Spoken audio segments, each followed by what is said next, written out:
as well as basically destroying large gains made in terms of the tourism economy that was developed. In the Peshawar Valley, which are plains that have been traditionally prone to floods, and in the southern districts of Dera Ismail Khan and Tank, where there was also significant damage. If you change the slide, please. Overall, while the numbers in other provinces may be greater, the scale of damage in Khyber Pakhtunkhwa was also significant if you look at it on an overall basis.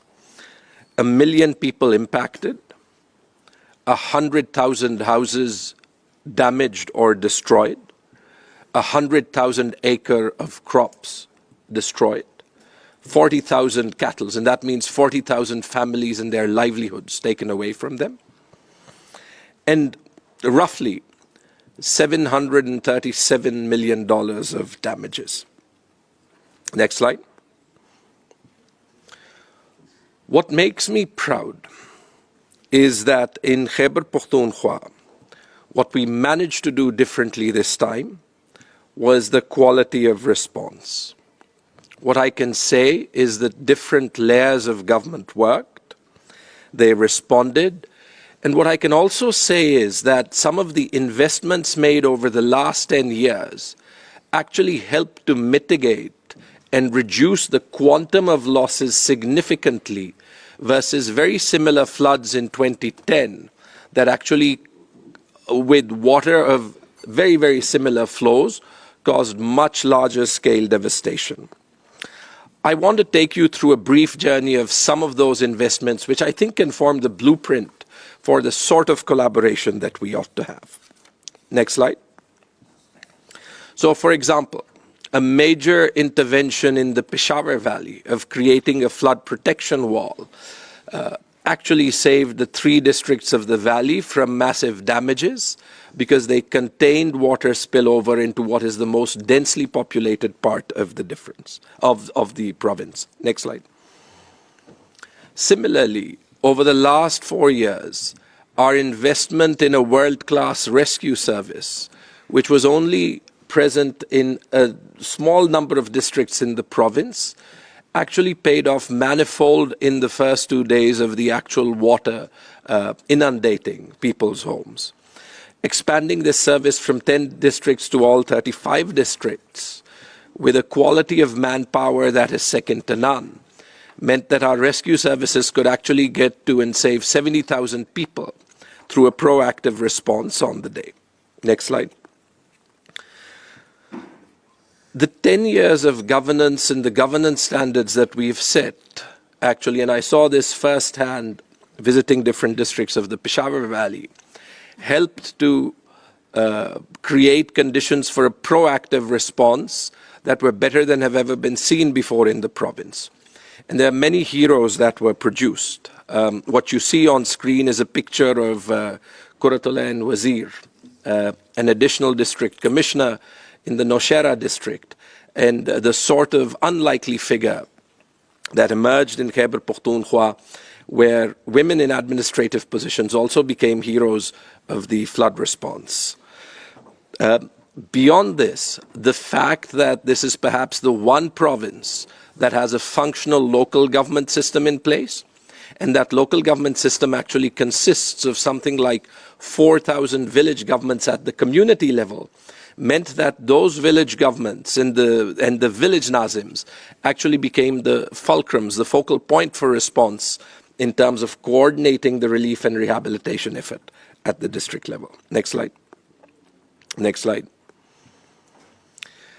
As we moved beyond immediate recovery into sort of longer-term rehabilitation, it's important to note, and I think this message is really important that it go out with the sort of conviction that I would like for all of you to actually believe, is that we actually fast-tracked longer-term rehabilitation, both at speed as well as with the maximum levels of transparency, using technology, using third-party audits, in terms of fast-tracking the compensation that is to be given to private citizens in terms of fast-tracking a lot of the immediate rehabilitation that had to happen in the most impacted areas, such as Swat and Dera Ismail Khan and Tank, where there's significant damage to the road network.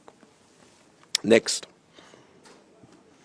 And I think as a sign of our own commitment in what is actually financially a very, very difficult time for Pakistan, Khyber Pakhtunkhwa put its front foot forward to try and actually maximize the resources that it gave out of its own pockets to the flood relief effort. Our former Prime Minister Imran Khan led a flood telethon, and the first money that was disbursed to people who lost their houses was ₹1 billion from that particular fundraising effort. Our government employees contributed ₹2.7 billion, and government set aside ₹10 billion on top of that to ensure that those people who've lost their housing actually get access to financing to be able to rebuild as quickly as possible, in as transparent a way as possible, because the money that they got was through the local bank, through an ATM card, and with zero human interaction.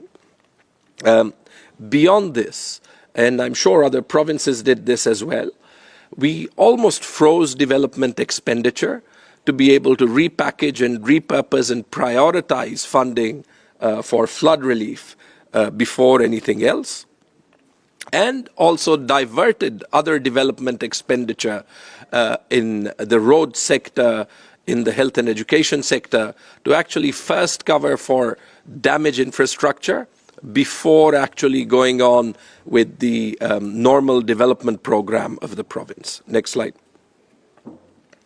Now, one case that I want to make very passionately. Why does Khyber Pakhtunkhwa need your help? Yes, it's true, and the Honorable Chief Minister Sindh is sitting, and I can't claim that we had the same impact in Khyber Pakhtunkhwa of the floods that we had in Sindh. But remember that Khyber Pakhtunkhwa is the province to which the peace and security of Pakistan is most linked.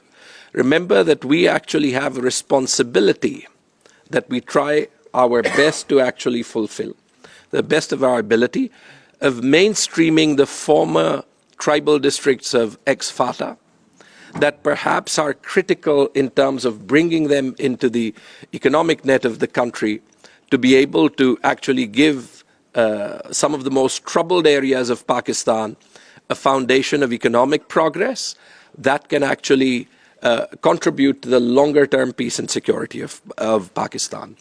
And remember that Khyber Pakhtunkhwa, if you include FATA, in terms of the war on militancy, and these are interesting figures, actually has seen 73% of militancy-related deaths versus the rest of the country. Next. So what we did beyond the short term, and this is getting to the crux of where you can actually help, is first, we actually, perhaps more rapidly than any other province, built our project plan.